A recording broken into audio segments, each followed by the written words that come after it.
Ashtavaidyan Dr. E.T. Krishnan MOOS is an executive director of Vaidyaratnam Group. The navigators of Ashtavaidya tradition completed his BAMS from Vaidyaratnam Ayurveda College, Thrissur, and later successfully completed MD in Kaya Chikitsa from SDM Ayurveda Medical College, Karnataka. He did his thesis on effectiveness of Avartaki Churna in type 2 diabetes mellitus, an open-label clinical study.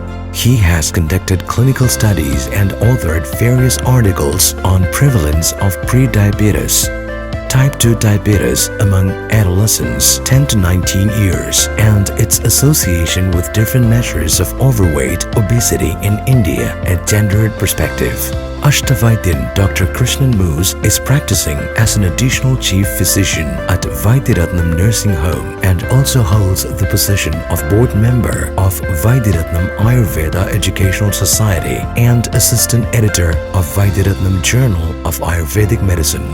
Gulf Madhyamam proudly welcomes Ashtavaidyan Dr. E.T. Krishnan MOOS to this prestigious event of Common Kerala Business Conclave. See, Ayurveda is a terminology in Sanskrit. It defines the science of life. The Ayurveda is a science that transcended from the time period of Lord Parashurama through Ashwini Devas. From Ashwini Devas, there were different families in India who has been taught Ayurveda to practice under each kingdom. One among those families is Ashtavaidyan Tekayattu MOOS family, who is the present promoter of Vaidyaratnam Group. As I mentioned before, Ayurveda is science of life. And what is life? Life is something which distinguishes between animals, plants, and inorganic to tell you more about Ayurveda. Thus, Ayurveda is not just for human; it's also for animals and plants. Maybe the latest research works in Agriculture University of Kerala, you can see that the various decoctions explained in Ayurveda has been used for a better yield of crops. That's what we have explained in the Vriksha Ayurveda. And in Mriga Ayurveda, maybe a lot of Keralites here are here, we know about the treatment of elephants in Kerala. The same medications, to an extent explained in Ayurveda Samhitas, are used in the treatment of elephants. And moving to the next part, what is the speciality of Ayurveda apart from other sciences? Ayurveda is one such science that explains the preventive and curative aspect of health. So what is prevention? There are two sections in which the prevention can be understood. But one is Dinacharya and second is Ritucharya. Dinacharya is simple, a daily regimen a person should follow to avoid any kind of disease formation inside the body. And Ritucharya is something a person should follow when there is a shift in one season to another season. See, when you look into the nature, you can see a plant is getting flowers, budding stages, and it is getting fruits. It is because of the climatic conditions happening around the plant. Similar way, when there is a climatic changes happening around our body, there are certain enzymatic and hormonal changes happening inside the body that can lead to diseases. That is why a Ritucharya explains certain regimes to avoid any kind of pathology or a disease formation background in the body when there is a change in the climatic conditions. This is the preventive aspect of Ayurveda. Next is cure. When a patient walks into a clinic, we should understand the signs and symptoms of a patient. We should understand the physical condition as well as the mental condition of the patient. Then we have to go for a proper clinical examinations. Later, if it's necessary, we have to go for hematological and radiological examinations. Later, we have to properly diagnose the patient. Then comes the prognosis part. If the condition is curable or not, in which stage it is, whether the patient has to be referred to any other doctor. These are the major factors. Then only a medical intervention has to be done. The fact is simple. There is no shortcut for cure in Ayurveda. Recent times we have heard that Ayurveda has got tremendous opportunities and everybody is looking into Ayurveda in so much keen interest. But this is the fact. There is no shortcut. And medical intervention in Ayurveda has been classified into three aspects. Shodhana therapy is a five-fold Panchakarma therapies. Second is Shamana therapies, is internal and external medications. Third is Rasayana therapies, with nutrition therapy from micro to macro cellular level. And I'm telling you about Ayurveda a lot. So how does an Ayurvedic intervention work inside the body? See, first we have to find the causative factor. Then we have to find the pathology happening inside the body. And Then we have to find which organ is involved in this disease. According to the causative factor and the pathological reaction, we choose a drug.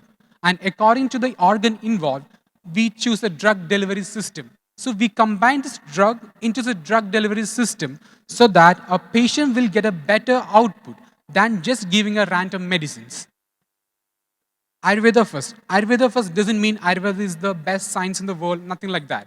This is just simple concept that Ayurveda has got a methodology to prevent a disease as well as cure. That's what we say. Consult an Ayurvedic physician when your body starts sending out warning signals about your health condition.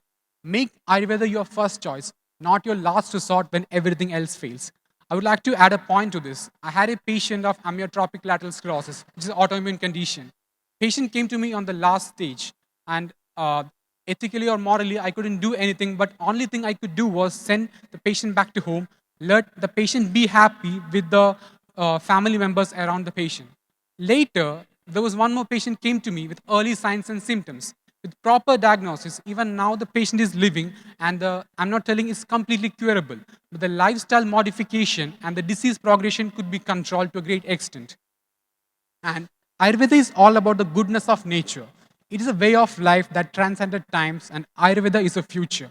And when I'm telling you Ayurveda is future, there's only one element that makes Ayurveda in a future perspective. That is research. So these are the research works which we are doing right now. The new drug delivery and new drug discovery. We know that there are a lot of combination. Maybe a medicine will contain 60 herbal formulations or 60 herbs and minerals. So in the future, we may not be able to get these herbs in a scientific way.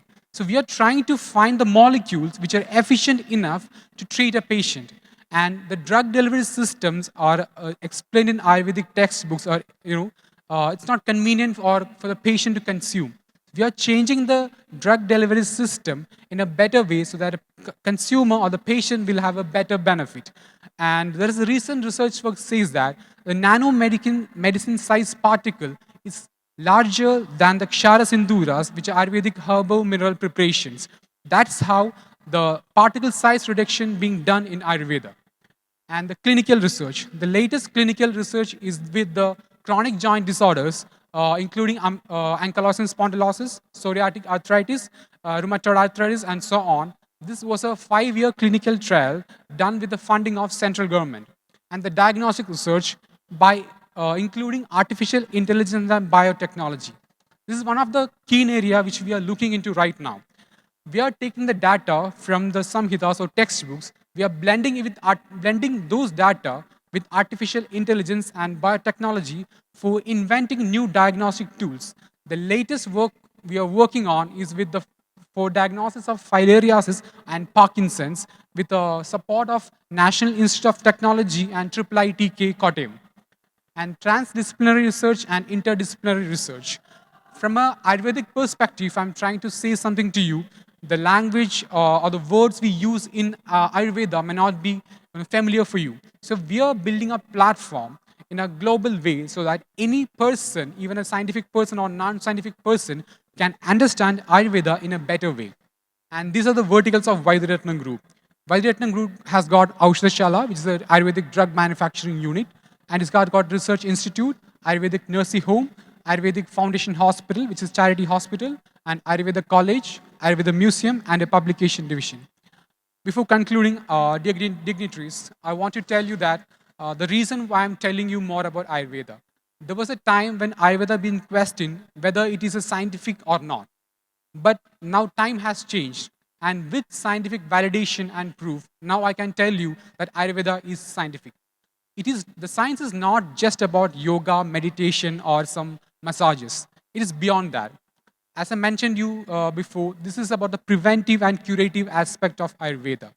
By telling you all about this perspective of Ayurveda, the intention was just simple, to put Ayurveda in a bigger frame on a global platform. Thank you, everyone.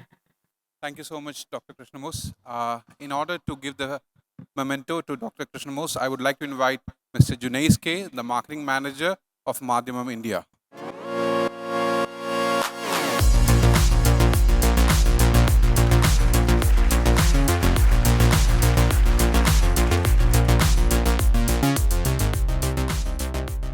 Come on, come on.